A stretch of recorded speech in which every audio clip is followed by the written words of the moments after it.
Syria's Christian leaders are warning against U.S. military intervention in the country, but the U.S. administration is still considering action. How could this affect the religious minorities in Syria and throughout the region?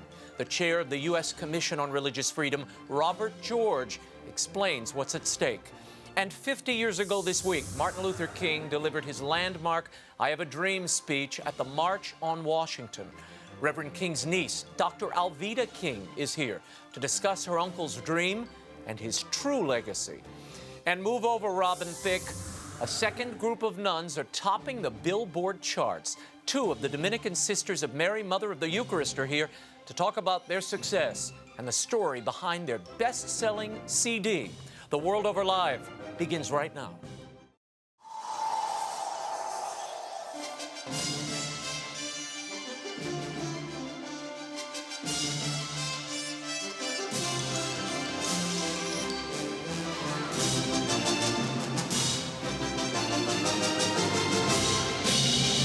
Now, from Washington, D.C., Raymond Arroyo. A warm welcome to all of you joining us in the United States and the world over. Robert George, Dr. ALVEDA King, and Billboard chart toppers, the Dominican Sisters of Mary, Mother of the Eucharist, are all here. Lots to get to this week. As always, we want you to be part of the program. You can tweet me at Raymond Arroyo. Tell us what you think of the segments, or drop us an email at worldover@EWTN.com. Here's the brief. News from the world over this week. What to do with Syria as world leaders continue to deliberate if and when to strike the Assad regime for its alleged use of chemical weapons.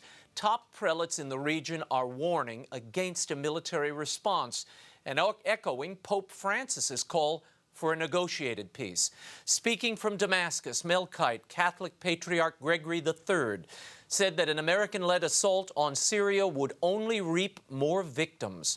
In a message delivered to Asia News, the Patriarch accused the Western countries of continuing to support a non-existent opposition and doing nothing to stop Islamic militants from pouring into Syria with, quote, the sole intent to kill, end quote. Gregory III says that Syria desperately needs stability, and an armed attack against the government makes no sense at all. And two Chaldean prelates from the region are warning of a larger escalation should the Western nation strike.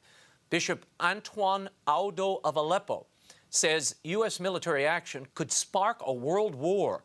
And the Chaldean Patriarch of Iraq, Louis Raphael Sacco, says an imminent attack would be a disaster. He told Fides News such an action could explode and potentially destroy Iraq, Lebanon, and Palestine.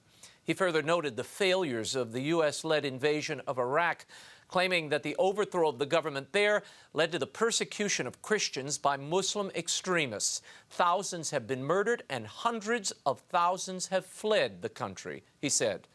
The Patriarch of Iraq lamented that his country, 10 years after military action, is battered by bombs, security problems, and the instability of its economic crisis. Meanwhile, the heads of state in France, Turkey, Germany, Russia, and the UN Secretary General, Ban Ki-moon, are calling for a political solution in Syria. The Arab League is opposing military action, while the U.S. and U.K. continue their respective deliberations. And after a Vatican meeting on Thursday, Pope Francis and Jordan's King Abdullah II issued a joint statement. They say negotiation is, quote, the only option that will resolve the continuing conflict in Syria. More on Syria and the plight of the Christians there and throughout the region in our next segment. And should the Bible be taught in public school? Most Americans say yes, it should. According to a recent survey commissioned by the American Bible Society, 66% of those polled agreed that it was important that public schools in America teach values found in the Bible. For practicing Catholics, that number jumps to 88%. And other practicing Christians, a full 97% agreed. As to why the Bible should be a part of the public school curriculum, more than 75% said the Bible teaches moral principles that are badly needed in society, and that the morals and values of the nation are in decline. And the survey was conducted before Miley Cyrus's MTV Music Award performance. And Philadelphia Archbishop Charles Chaput is warning of a moral decline and a weakening Catholic culture among Latinos in the United States. Speaking to the Catholic Association of Latino Leaders this past weekend in Los Angeles, the Archbishop said U.S. Latinos are abandoning the faith at a sobering rate. Moreover, the Latina abortion rate is higher than the national average, while Hispanic support for same-sex marriage rose from 31% in 2006 to 52% last year. Given the statistics, Archbishop Chaput said it is now delusional to think Latinos, simply by their presence, might restore the moral tenor of U.S. public discourse. For years, Catholic leaders have argued that the vibrant Catholic faith of Hispanic immigrants is needed in America and might even be a restorative. Archbishop Chaput reminded Latino leaders that despite the bad statistics, they had the ability to evangelize and change the heart of fellow Hispanics and the nation. And the University of Notre Dame announced this week that it will begin admitting undocumented U.S. immigrants to the school. Notre Dame Vice President Don Bishop said that allowing such immigrants to attend will strengthen the incoming class and give deserving young people the chance of a Notre Dame education. They will also supplement the tuition of the undocumented. The university says the decision was made after considering the views of the bishops, other institutions of Catholic higher education, and new federal policy. And a top aide to Benedict XVI has refuted a report claiming that the former pope was prompted to resign after a mystical experience.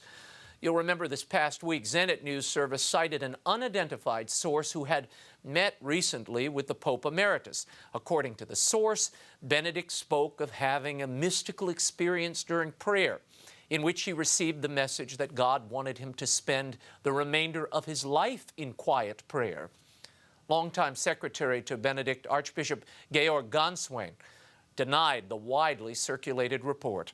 He said on Italian television that the entire story was baseless and invented from Alpha to Omega. And back here in the U.S., a Boston Catholic radio station's billboard was defaced, creating national headlines. The ad campaign featured on the billboards throughout Boston simply read, "Try God, 1060 AM Catholic Radio." In the dead of night, a perpetrator or perpetrators artistically amended one of the billboards to read like this: "Try God, the other white meat."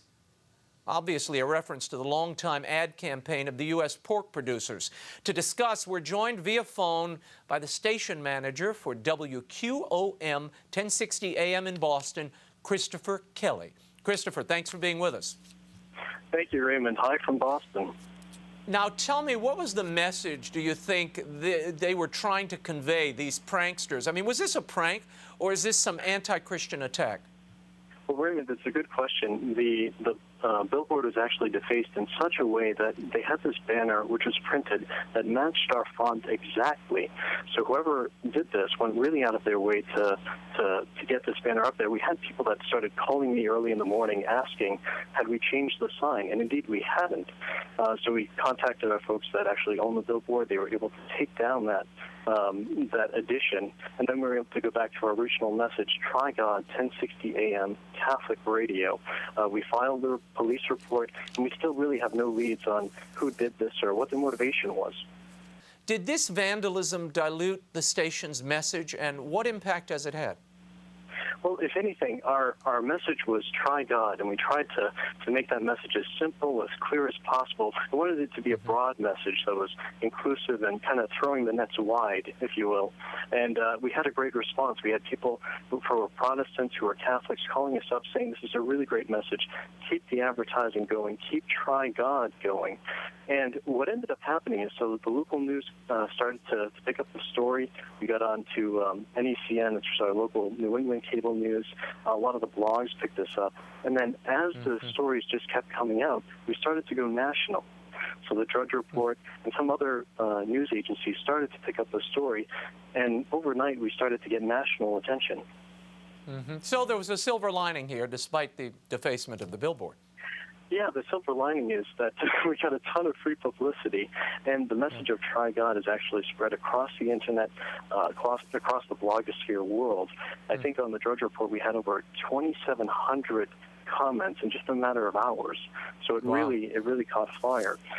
Again, God takes a bad thing and makes something very good and positive come out of it. Christopher Kelly, thanks for being with us. Thanks so much, Raymond. And now to our first interview. As we told you, the situation in the Middle East continues to deteriorate. Syria has allegedly once again used chemical weapons in its ongoing bloody civil war, and now the U.S. is threatening military action. Chaos continues to grip Egypt after its army deposed President Mohamed Morsi. The populations most seriously affected by the strife in both countries are religious minorities, particularly the Christian minorities. My first guest tonight is the newly appointed chair of the U.S. Commission on International Religious Freedom and the McCormick Professor of Jurisprudence at Princeton University. He's also author of the new book, Conscience and Its Enemies, Confronting the Dogmas of Liberal Secularism. Here to talk about religious freedom in the Middle East and much more is Robert P. George. Robbie George, thanks for joining us. It's a pleasure to be back on the show, Raymond. It's been a while. Thank you. Now, as head of this U.S. Commission on International Religious Freedom, what are you telling this administration vis-a-vis this decision and seeming push for military action in Syria? Now, I can only speak for myself this evening. I can't speak for the Commission on International Religious Freedom because we do not have a view. We have not convened and formed a view. But I can tell you my own very grave concerns about the situation, which, as you say, is deteriorating very badly in the Middle East. The victims being, among others, but very centrally, Christian minorities like the Coptic Christians in Egypt and the Antiochian Orthodox and other Christians in Syria. The situation is very, very bad, and it's hard to find any good guys. Now, this is personal for you, Robert. Your father was Syrian Orthodox, correct? Yes, my father's entire family is Syrian Orthodox. My grandparents were immigrants from Syria. They came toward the end of the 19th century and beginning of the 20th century. I myself took my father, together with my son, who is an Arabic speaker, took my father to Syria just 3 years ago. We got there just before the violence began. We got to see it before things really blew apart. Even then, though, it was a police state under the Ba'athist Assad regime, as it has been for many years. There was not freedom. Now, the religious minorities, including the Eastern Orthodox Christians, the Syrian or Antiochian Orthodox Christians, did get some protection under Assad. Right. But Assad wasn't any friend, really, of anybody except Assad. And what he was mainly trying to do was hold together a coalition that would support him, one that included minorities like his own Alawite community and the Syrian Orthodox and others. Well, it's now all blown apart. The rebel forces are not themselves unified. Unfortunately, they include bad actors, including al-Qaeda-affiliated militia units and so forth. That's why I say it's very hard to find good guys. And if the Assad regime, in fact, fell, there would be a struggle among the competing groups for control of the state, and it could easily become an extremist Islamist state. So it's a very bad situation, as is the situation in Egypt, where, as I say, the Coptic Christians are being brutally persecuted, and the military government seems to be able to do little, or is willing to do very little, really, to protect them from mobs, from extremists who are burning their churches, who are attacking their businesses, and in many cases murdering them. And Robbie, what is the state of the religious minorities in Syria right now? What are you hearing, particularly those Christian minorities? Well, the plight of my own relatives probably illustrates it quite well. They have now come to the United States, where they have relatives, ourselves, and closer-in relatives, and I doubt that they will ever be able to return to their homeland. The situation for the Christians in Syria, as it is throughout the Middle East, is very bleak. Raymond, the Christian communities in the Middle East, and this is a horrible tragedy, are basically disappearing. Yeah. Here in the very cradle of Christianity, where these ancient churches have been there from nearly the beginning, like the Syrian Orthodox, like the Copts in Egypt, like the Chaldeans in Iraq. They've been decimated, they've been persecuted, they've had their lives and their homes spoiled by wars and strife. Take the plight of the Chaldean Christians in Iraq. Many, many, many of them were forced to flee. Now here's the irony of ironies. A great many of those Iraqi Christians who were forced to flee as a result of the Iraq War and all the chaos that ensued fled to, of all places, Syria. And now they're being forced again to be refugees fleeing from Syria, together with many people in the native Antiochian Orthodox Christian community. Robert, there. So it's very bad. How very, sensitive? very bad. We need to be praying for them. How sensitive is this administration to the cries of these Christians all around the world, particularly in the Middle East, in Nigeria, in Egypt, as you said, in Syria, in Sudan? I mean, we're seeing this same story play out again and again, and these radical jihadists move into these territories and expel people who are part of the very founding of some of these countries and regions. Well, look at the Sudan. You're right to raise that. The situation in Nigeria, the Christians, especially in the south, are being severely persecuted by Muslims, including the Boko Haram. It's a terrible situation for Christians around the world. There's a certain ideological view, an ideologically driven view, Raymond, that can only understand Christians as persecutors and never as the persecuted. Now, there have certainly been periods of history, unfortunately, sadly, tragically, when there have been Christians who persecuted others, Jews and others. Often this was done in the name of the Church herself. The Church has repudiated this very firmly at the Second Vatican Council, especially in the magnificent document Nostra Aetate. But today, when we look around the world, we do not find Christians as the persecutors. We find Christians as the persecuted. And they're persecuted not only in the cradle of Christianity in the Middle East, they're persecuted in China. They're persecuted in Africa. They are persecuted. Guest workers from the Philippines, for example, are persecuted in Saudi Arabia, not permitted to exercise their religion freely in Saudi Arabia, which is, of course, an ally of the United States. We need more pressure from American administrations. I don't care whether they're Republican or Democrat. We need more pressure on these regimes to stop these persecutions and to stop turning a blind eye when the persecutions are being carried out by lawless mobs or extremists that are not affiliated with the government. When the government turns a blind eye and permits persecution with impunity, it's just as bad as if that government were itself doing the persecuting. Now, and that's my message. Let me tell you, that's my personal message to the Obama administration. In 1998, the International Religious Freedom Act was signed into law. Neither administration, the Bush administration or the present administration, has been consistent or dogged enough, in my opinion, of designating these countries of particular interest, because there are penalties attached to being designated as such. Tell us why that isn't happening and why some of these countries are escaping accountability.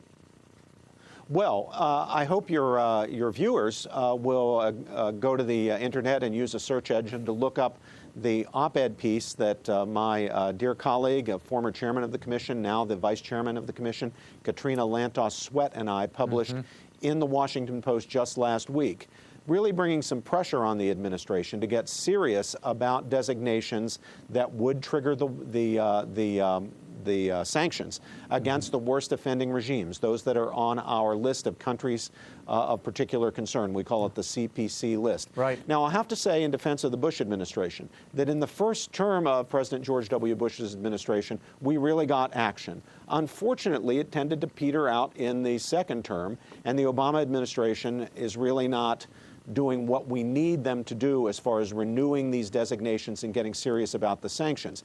Also, waivers have been granted. Now, the statute does permit the administration to take affirmative steps to grant waivers even to countries that are on the list of countries of particular concern, the worst abusers, for good reasons. But those waivers should not be, and we're pressing the administration on this, unrestricted and unconditional waivers. They should be for limited terms, and they should demand action. And if action isn't forthcoming, those waivers should be removed and the sanctions should be imposed. That's our job. Yeah. That's the whole point of the International Religious Freedom Act of 1998.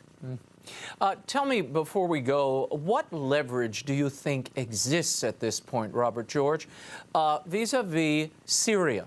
we are, I mean, aside from the military option, what leverage does the United States have at this point? Didn't the window close when they didn't side or jump in early enough with the anti-Baathists who were on the ground, and there might have been a little moment where some change, an effective change, might have been possible there?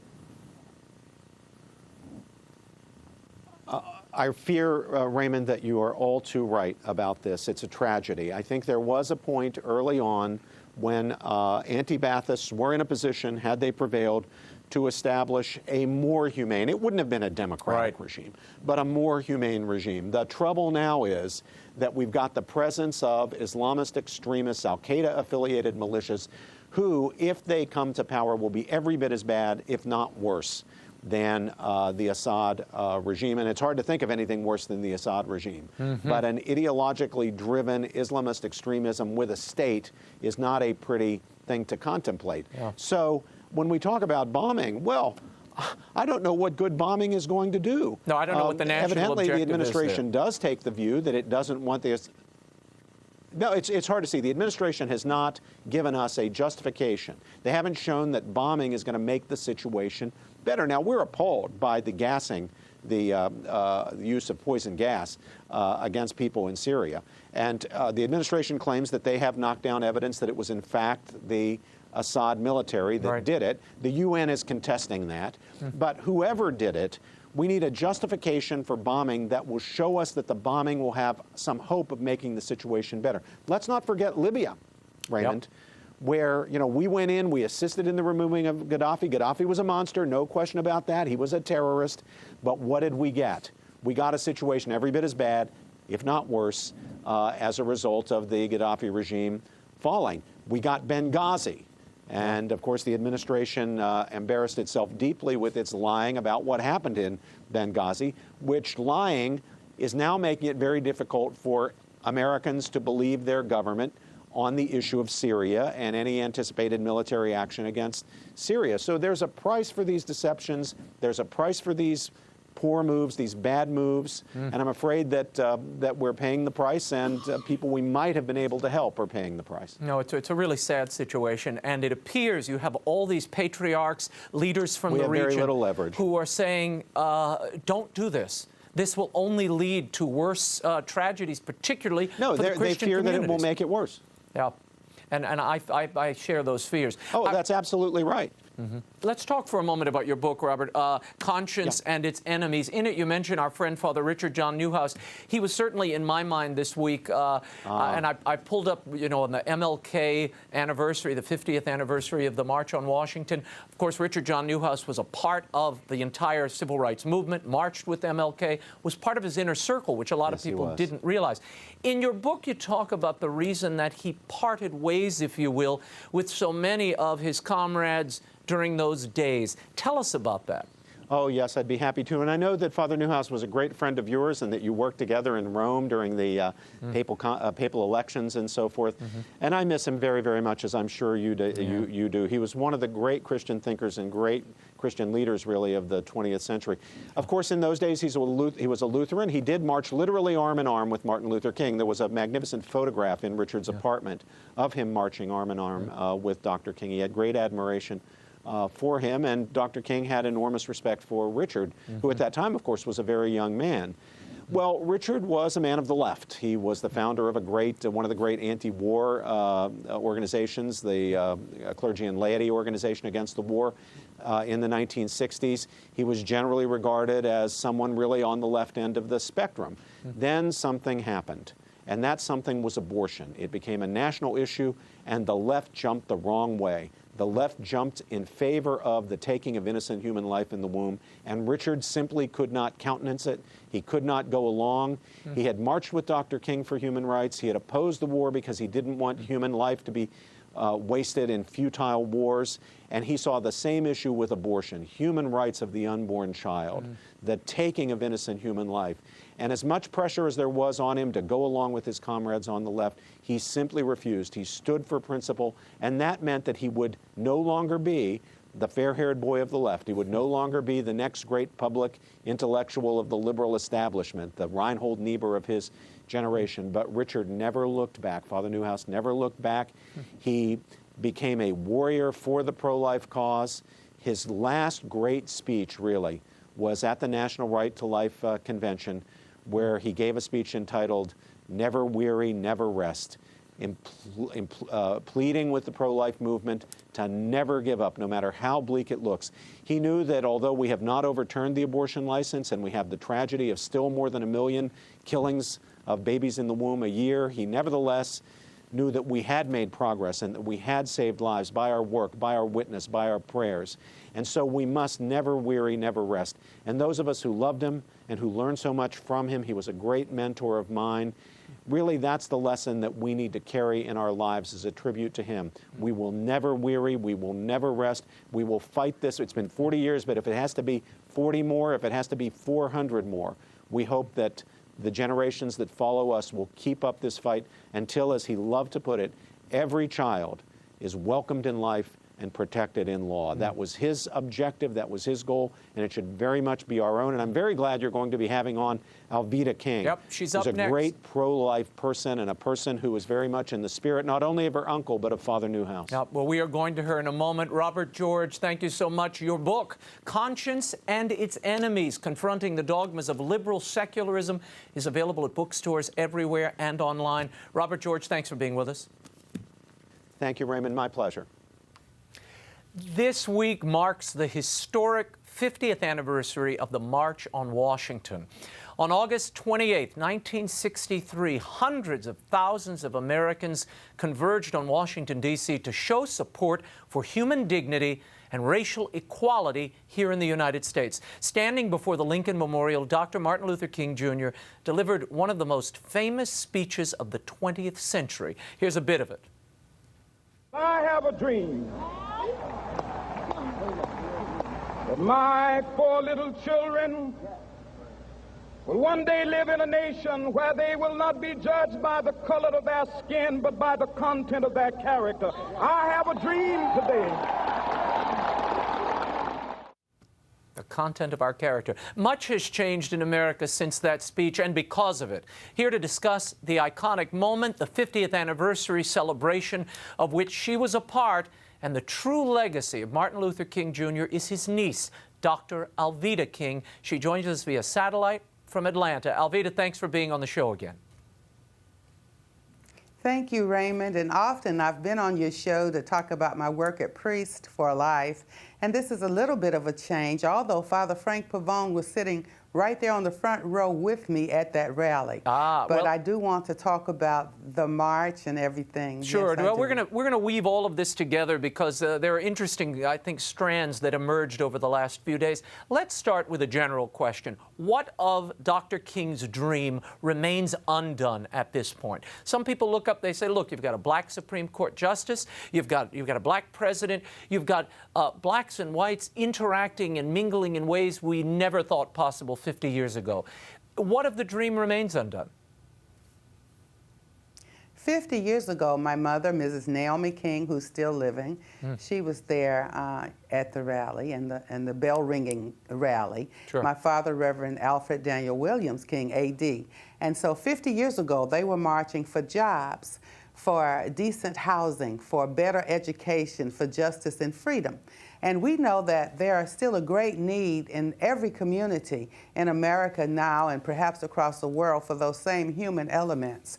And so we have made some progress because 50 years ago, they were just removing the colored only, the white only, all of those signs. They were beginning to come down. So we've made some progress, but we still need those basic elements. We need to meet those basic needs.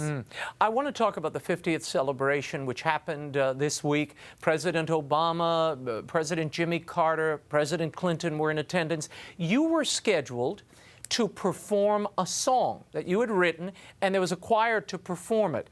That was in lieu of your addressing the gathering. What happened?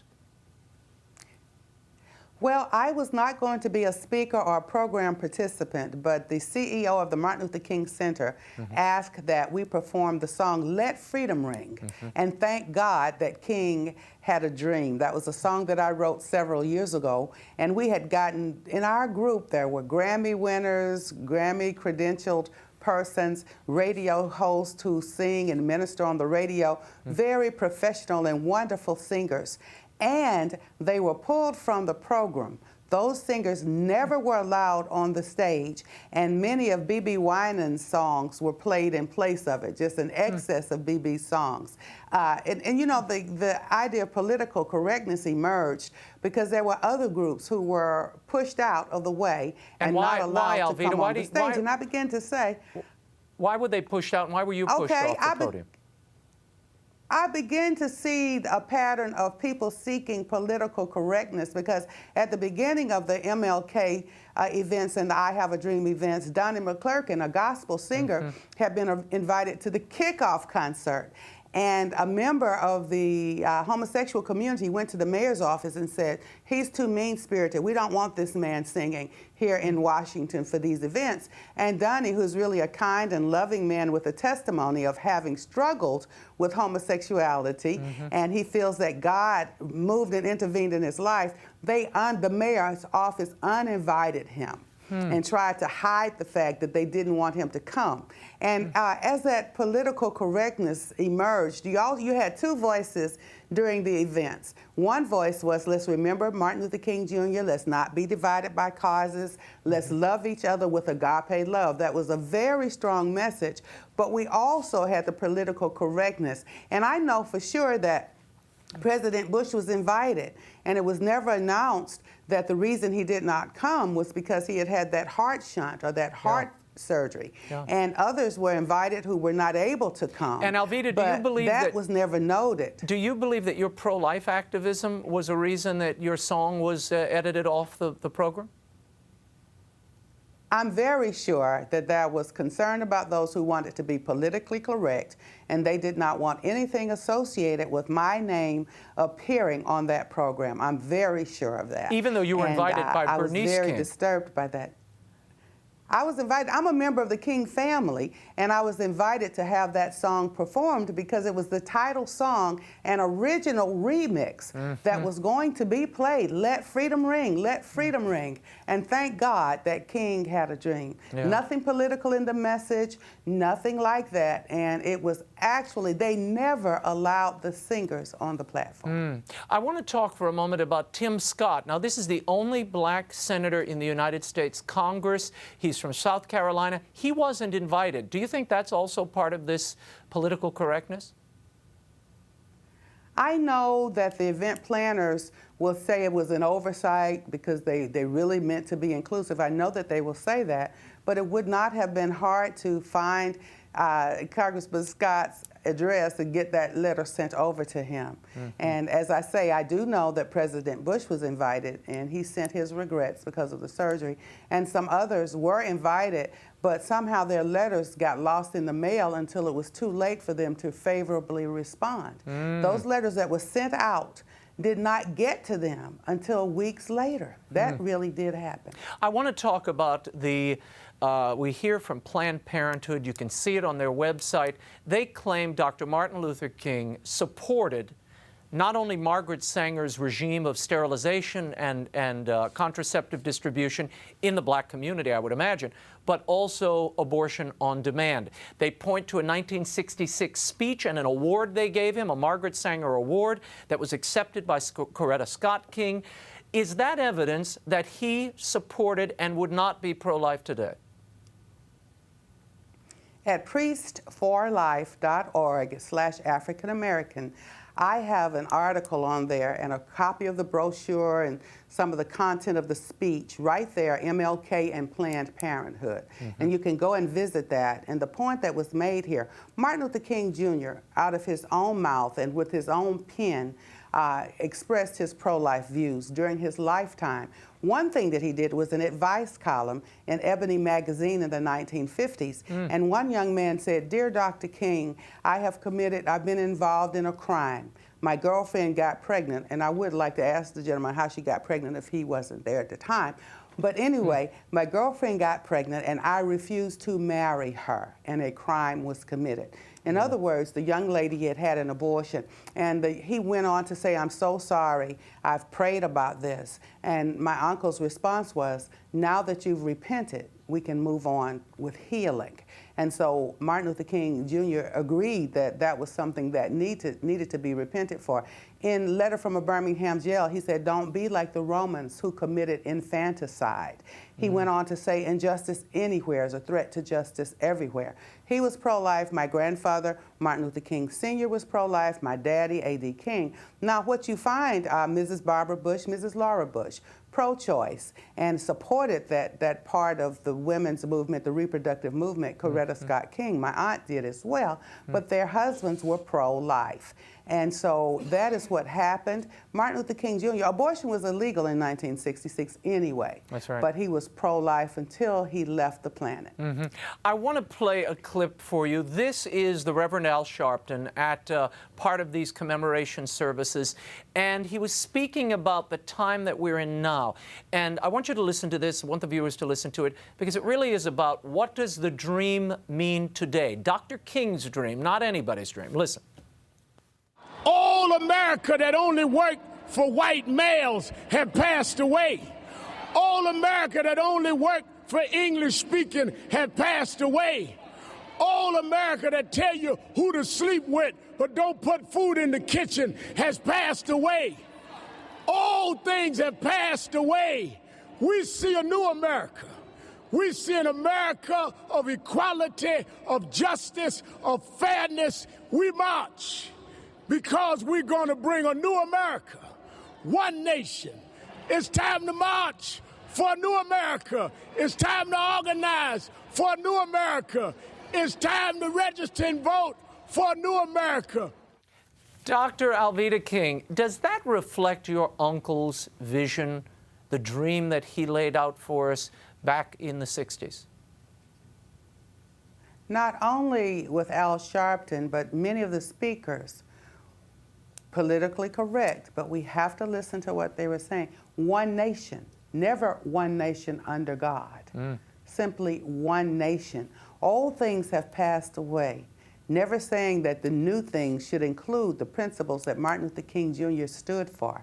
Martin Luther King Jr. was a man of prayer, a man of the Bible. He knew that as a human being, he committed sins. He was a sinful person that needed Jesus in his life. And he was always praying prayers, please forgive me, please help me to live according to your will. You never heard any of that message from any of the speakers. And so if we're really listening, the attempt to take God out of this nation, that politically correct jargon was all the way through Reverend Sharpton's message and many others. And so I'm very concerned about that if we were really listening, we would see that the attempt was to remove God and let government and human energy run the nation, and that's not going to work. That's not what Martin Luther King Jr. did. And so it's very important that we try to remember that and to get back to the basics of what Martin Luther King Jr. stood for. You know, Dr. King, and we only have 3 more minutes,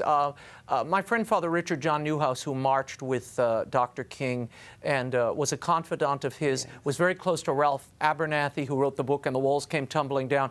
In that book and in other accounts, Abernathy says that this movement was really about restoring human dignity. It was about human dignity and the way that the society at large, and particularly white people, were treating black people at the time. Have we lost sense of that human dignity and respect for life that was really at the center of all those closest to Dr. Martin Luther King? For 50 years, we've walked away from the real message of human dignity. And that's what I'm asking that we come back to. For instance, in the matter of Trayvon Martin, a young man who was killed, his dream died with him and went to the grave. But there was a young man killed more recently, a Caucasian man by 2 African Americans and a Latino person, and there was no outcry. There's no, Al Sharpton is talking about the African-American males, but there's no outcry from Reverend Sharpton or any of his compatriots, or whatever you call them, colleagues or whatever, about all the black young men who are being killed in Chicago. And it should not be about a black-white thing anyway, because we are one blood, one human race. We're not hearing much about that. And so the causes can divide us, but it's the love of Christ that will unite us. And that's the genuine message of Martin Luther King Jr. To love, let agape love bring us together at the common table of brotherhood and sisterhood, I might add. He said that we must learn to live together as brothers, and I add now as sisters, or perish as fools. We didn't hear very much of that type of message. And for 50 years, we've walked away from those principles, from the love of God, from the power of Jesus Christ, which Martin Luther King Jr. relied on. And if we were going to follow anything, it should have been those steps that brought us closer to truth. Dr. ALVEDA King, it's an important reminder, and I think so many people, this week you barely heard in any of the coverage, this was a Christian pastor, and it was out of that, that devotion to his Lord and to the biblical principles that he lived by, that this entire movement was birthed, and all those around him. And in the early days, whether it was Jesse Jackson or Ralph Abernathy or any of the other people nearest King, they were pro-life in those early days. It wasn't until much later that we saw the sort of transformation of some of these figures. So thank you for setting the record straight and for joining us today. Let freedom ring, and thank God that King had a dream. Dr. ALVEDA King is the director of African American Outreach for Priests for Life. You can follow her work at priestsforlife.org. Now to the pop culture. You may have thought that Miley Cyrus and Robin Thicke were the big musical stories of the week. While others were twerking, my next guests were topping Billboard's classical chart for the second week in a row. And did I mention they're nuns? The second order of nuns this year to top the chart. What is it about these voices of religious sisters that are taking the music world by storm?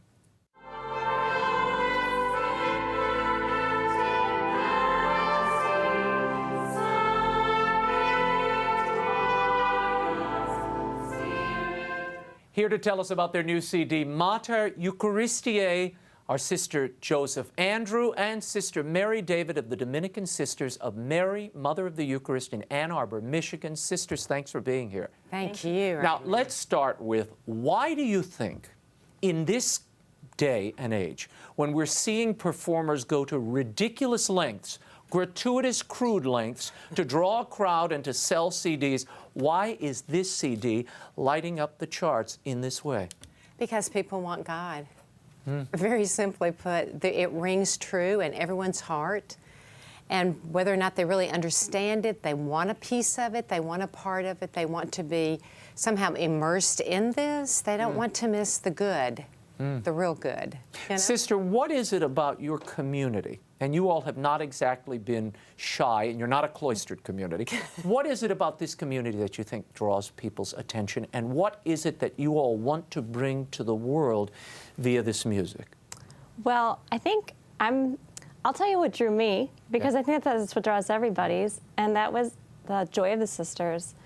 And I saw these were women that love Jesus, and that just overflows into everything. And I think that's what continues to draw young women and continues to draw the attention of other people. And we should say the Dominican Sisters that you are a part of is a teaching order and do incredible work.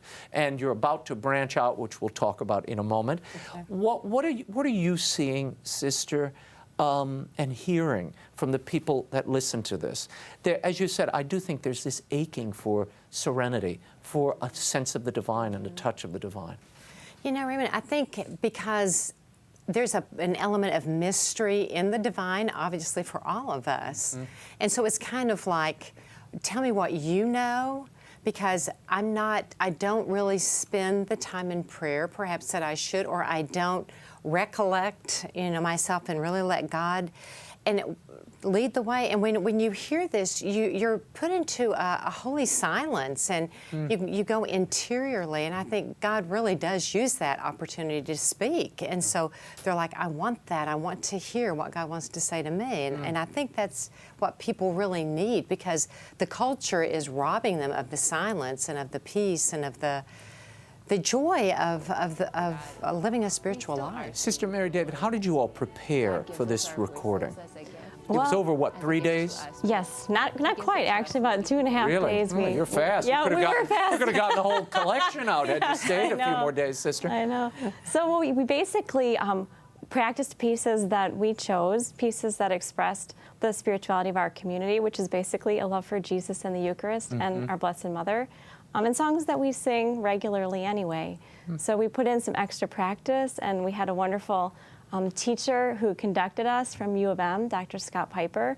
And so he was so generous with his time and put in extra hours, and we just worked hard and did it. Now, Sister Joseph Andrew, you are the organist for the community and the musical director. Tell me what else you all did to prepare for this. This had to be a little daunting. Well, actually, Raymond, since we pray, we use these hymns in our prayers, and so it really is kind of an outreach, or I suppose an invitation for others to come and be a part of our prayer life, you know. So we didn't choose anything we didn't already know and haven't used. So it's kind of our gift to let others see inside the convent and pray with us. I want to share with people, this is your producer, Blanton Allspaw. He's a Grammy Award-winning producer. Yes. Here's what he had to say about the hidden mystery beneath the surface of this recording. Listen. The spiritual content of the music has a great deal to do with its appeal. The musical textures are rich and beautiful because I think we respond extremely positively to the human voice.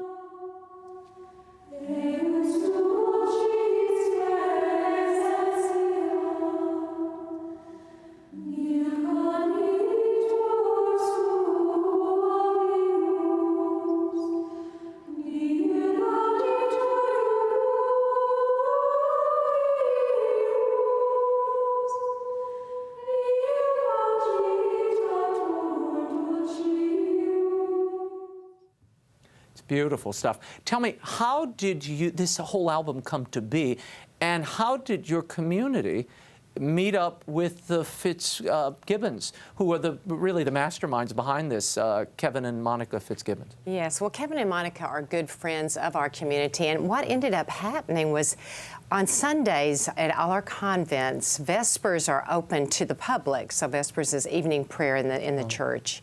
And so people come, you know, and they pray with the sisters, or most of the time they listen to the sisters and they join us in the rosary after.